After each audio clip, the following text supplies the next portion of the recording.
The subject is mind and body, consciousness and experience.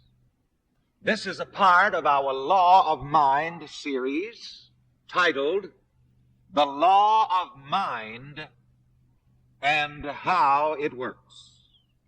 We should all get a sense of living by the law, for the entire universe is governed by law. God Almighty operates by law.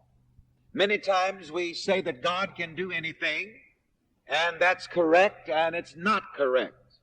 God is almighty. That's the correct part of it. But Almighty God operates by law. Almighty God does not operate outside of law. The law of mind, the law of good. And a statement of the law of mind is found in Proverbs, the 23rd chapter and the 7th verse, which says, "As a man thinks, so is he." Now, God Almighty does not operate outside of that law. And it is useless to pray to ask God to operate to do some one thing for you while you are busy thinking or believing the opposite. And you see, the more aware we become of the law and learn how to live by it, the better we can pray and the better results we will get. I've always been amazed at religious people who pray one thing and think another and wonder why God doesn't answer them. I wonder why God doesn't change things when they refuse to change their minds. For you see, there is also a law of change, or a law of transformation, and I'm going to do a lesson on that, but here it is now. The law of transformation is found in St. Paul's letter to the Romans, the 12th chapter. Be you transformed, how? By the renewing of your mind. That's the law of transformation. And if you want to change things, if you want to change conditions, then you are going to have to abide by and follow what? The law of transformation. That's why this series, The Law of Mind and How It Works, is so important. Because we want to do everything by law or by the Lord. For God is thought, and the Lord is the law by which thought operates.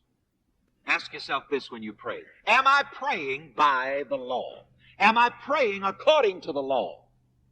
Whenever you want something, you must deal with the law or the Lord of that thing. If you want to change things, you must observe the Lord or the law of change, which again is, be you transformed by the renewing of your mind. And there is no need to ask a God in the sky or a God anywhere else to change things if you refuse to change your thinking. I want to say this again and again and again and underline it in red 3 times. God Almighty operates according to law. Together, shout it.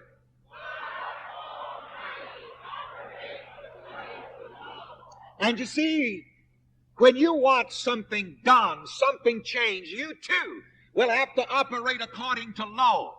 On the positive side of the law of mind, the law of thought, the law of God, the law of good.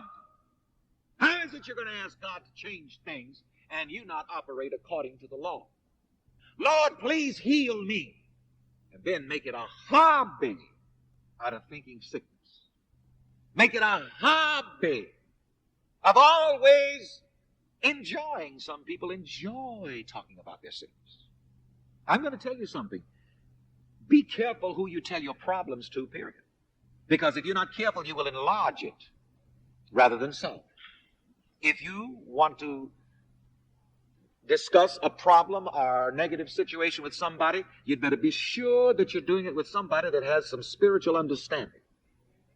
If you tell Susie that your little toe is quivering every night about 10 o'clock, right away Susie is likely to say, well, you know, I had an old auntie that died of that.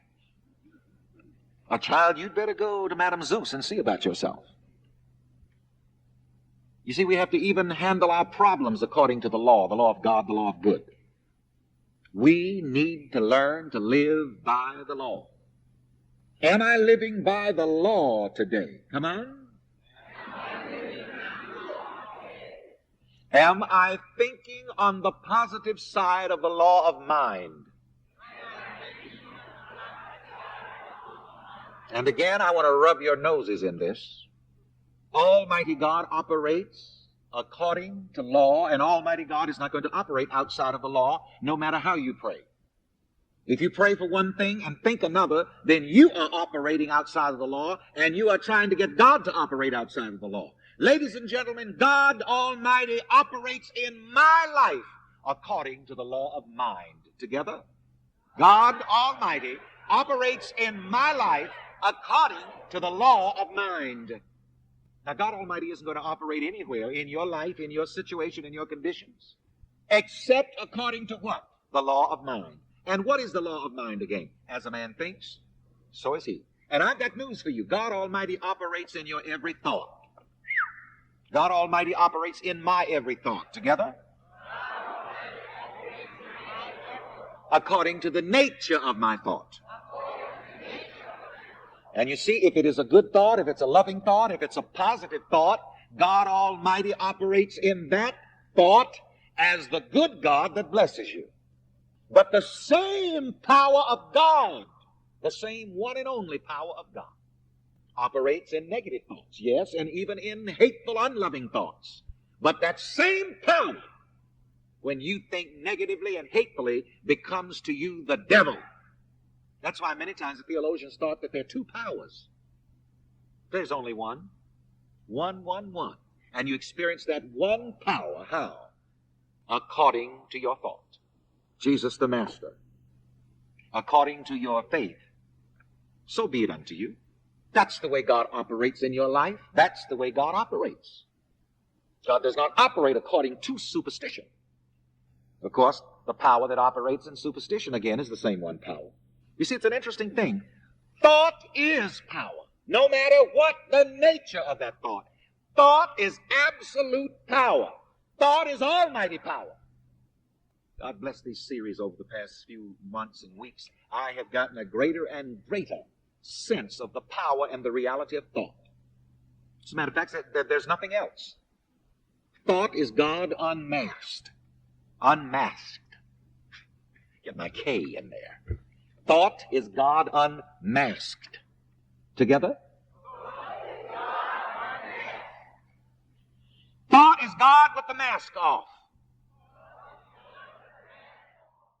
I know I've been changed. I know I've been changed. I know I've been changed.